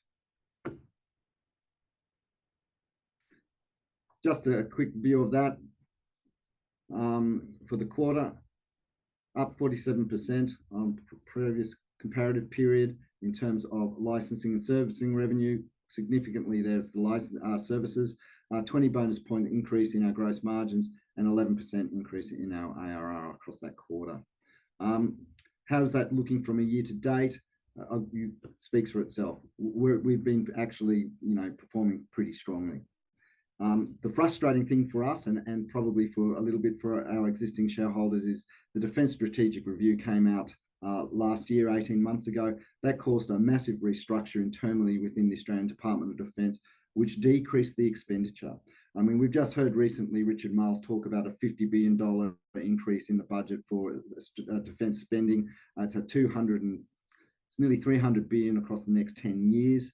Out of that $300 billion, there is now approximately something like $18 billion being diverted to information management and cybersecurity, which is the space that we play in, which dwarfs all other expenditure for any other industry, and that is just in Australia.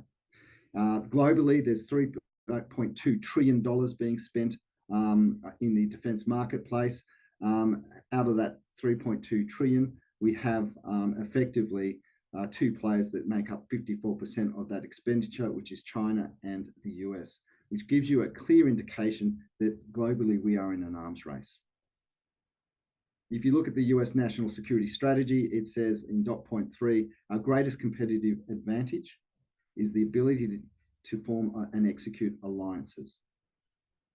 What that means is that that has resulted in the formation of the Quad, in AUKUS, the Five Eyes, obviously, which has already been established, but expanding those alliances to other parties such as Japan, South Korea, etc. So this ability to go into the field, or as a Department of Defence, or at a government level, to be able to share information at the strategic, operational, tactical layer becomes absolutely critical for success and deterring adversaries. So that ability then is of national strategic importance, which is why we've seen recently Poland, Japan, Germany increase their defence spending by 1% of GDP. So it is certainly, the money is there and it's starting to flow through, and particularly in our own market, but we're seeing that in the UK and obviously in the US as well. Driving shareholder value. We expect that the cash flow is going to start to pour through in the next 12 to 18 months for us. So we think on that J curve, we've done a lot of work over the last 3 years in getting ourselves positioned, getting trusted in defence, having key personnel and products in the right environments. We've done a lot of hard work getting proof of concepts up and running. They are complex, they are large clients, but when you win this space, you're going to be locked and loaded in there for probably the next 10 to 15 to 20 years as the product of choice in these environments. So we see a couple of things there for driving shareholder value. The first one being, obviously, we've been very cognizant of cost, and achieving positive cash flow is very important in this market at this time. And obviously, you're in charge of your own destiny, and you choose when and where you want to raise capital and under what terms and conditions. And obviously, we don't want to be dilutive unnecessarily. Large Australian defence licensing deal. You know, we've previously announced a number of different POCs in the Australian Department of Defence. We see those opportunities for creating enterprise licenses agreements across the Department of Defence. We know that we add significant value. We've had their teams in here. The CIO's brought his entire team in here. We know we've got sponsors. They are our current customer. We have our products deployed, and they are increasing the deals that they're doing with the existing licenses. Significant international defence deal. We've been working very hard. We've been an advisor to NATO. We are trialling a number of POCs with, let's just say, our alliance partners and coalition partners. And of course, if that comes off, that's going to be a major re-rate for the company as well. And we're closely tied into that and working very hard to make that a success. So where are we on our current price? I think we are so undervalued, it's not funny. You're talking about a company that, you know, has the potential in the next 2 years really to triple its market cap and then some. So really, you know, we are working very hard to make sure that we're in the right position to be the preferred supplier of these products to defence and defence industry, which globally is one of the largest industries in the world. So in summary, you know, ArchTIS has achieved the highest level of trust and security for government agencies by handling communications for defence and defence agencies across the Five Eyes, and particularly we have the Australian Department of Defence as our sponsor, and they are referring us to our other clients. We have solved the problem of silos and sharing documents and data, which creates a lot of dysfunction, but most importantly affects speed of decision making, which is critical. ArchTIS is one of the in the process of global expansion to coalition partners, with a number of proof of concepts already underway. Our major channel partner is Microsoft, the world's largest provider of defense collaboration products, and of course with the defense primes there. And of course I go back to Cogency being that network growth effect product. Of course that there is, you know, with BAE, Thales, Northrop Grumman, Lockheed Martin, there's a whole range of different major primes, SAP, so that we're starting to see the growth effects of. And of course, last but not least, we are in a massive high growth, compelling need market that's spending more and more and more to solve this problem. So that's it in summary. Why ArchTIS? I wanted to talk a little bit about the board and who you're really investing in, because you invest in people, not products. Miles Jackson is the chair. He was the former CEO of Citadel and built that company up to a $400 million company on the ASX before exiting, obviously in this space in the government and information management space. Andrew Burns, the previous CFO for Citadel, is now working with us and has replaced Kylie Sheether and has joined the team, and obviously has vast amounts of experience in mergers and acquisitions, etc. And of course, myself, which was the Director of ICT Security originally for the Australian Customs and Australian Border Force agencies. And the founders previously have been ASD, Australian Signals Directorates. So we have pedigree in this space. We've had proven success in this space. And obviously, as I said, we've got global recognition from not just our customers, but also from the industry awards that we have validated our products as well. So that's us in a nutshell. Mark, I'll go over for some questions. Thanks, Daniel. That question's been flying in. I'm not sure if we're going to get to all of them, but let's see how many we can get through. I'm just going to pick out what I think are some of the more pertinent ones. One is, can you speak to the success ratio of proof of concepts? How many proof of concepts are usually in play, and you know how many of them roughly translate then into like a proper, you know, new license agreement or services agreement? Yeah, it's an excellent question. Less than 5% of our POCs have been unsuccessful. The real question, I think, what they want to ask is probably not what is the success rate and how does that transform into licensing deals. It is really the question of what is the time that takes. So when do you start to execute those POCs into licensing deals and see that cash revenue come in to boost the share price? I think that's probably the crux of the question there. Unfortunately, timing of those things with large government organizations, which are our target markets, because they are so sticky and they're fantastic players. And at this point in time, we want to make sure we can maximize the pricing of our products compared to the value offerings that they provide. We have to go through their budgetary cycles.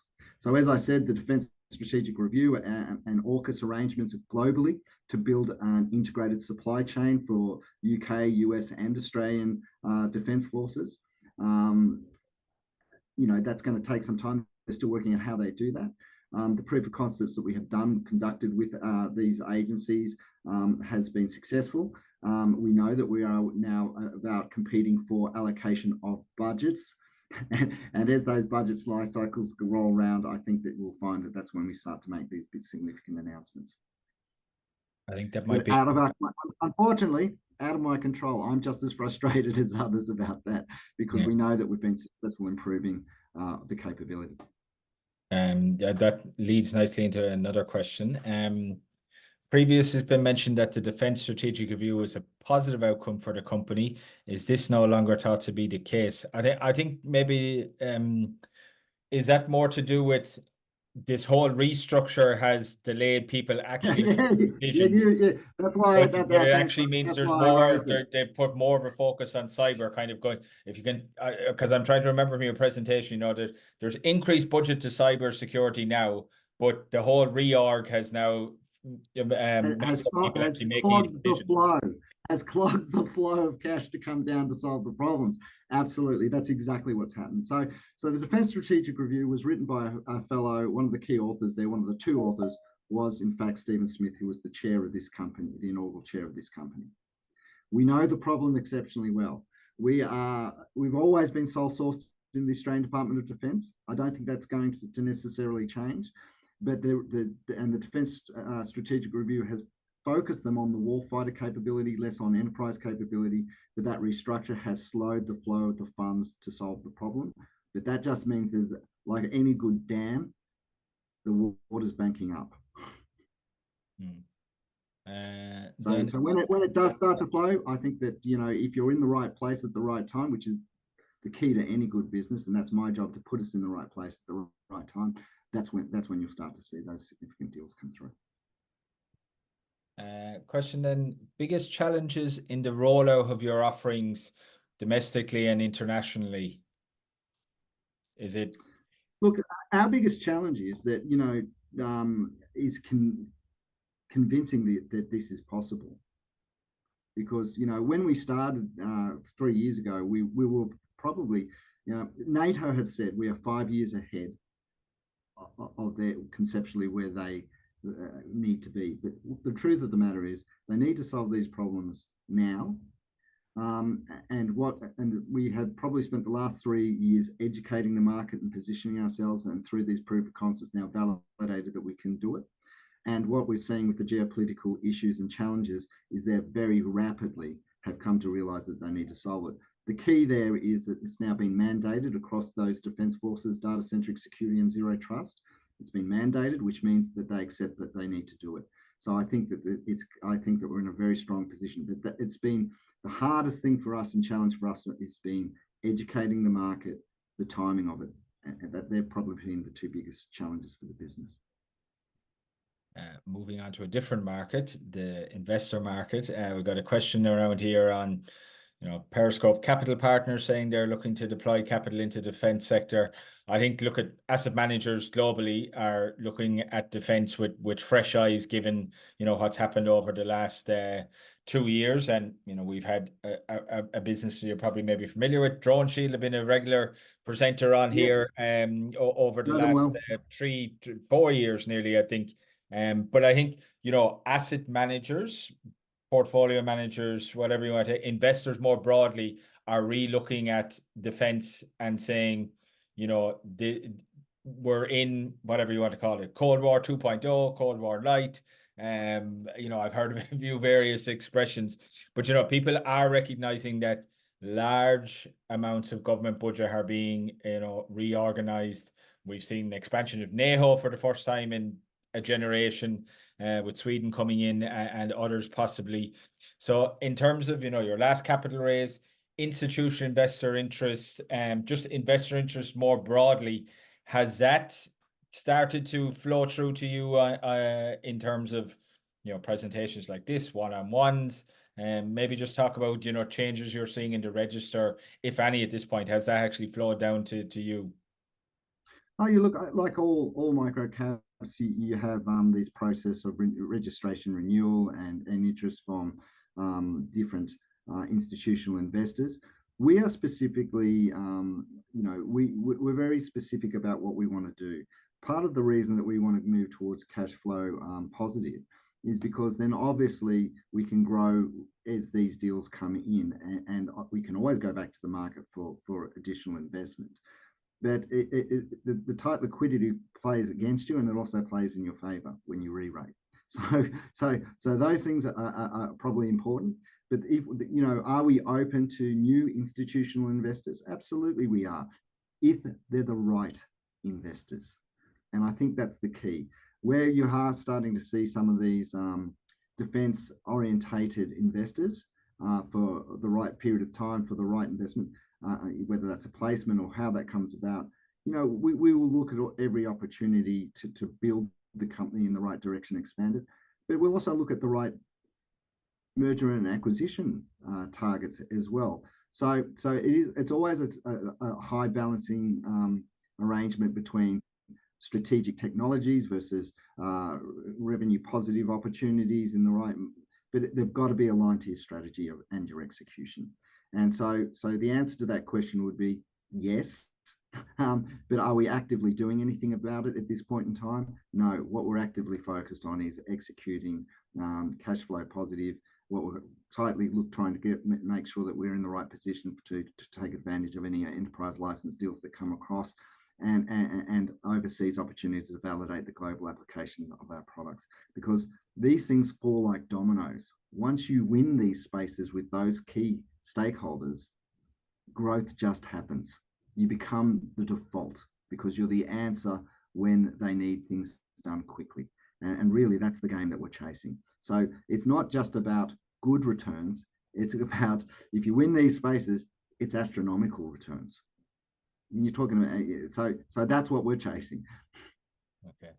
Daniel, we've gone slightly over time, and I do want to be respectful of your time and everyone else's. So we will leave it there.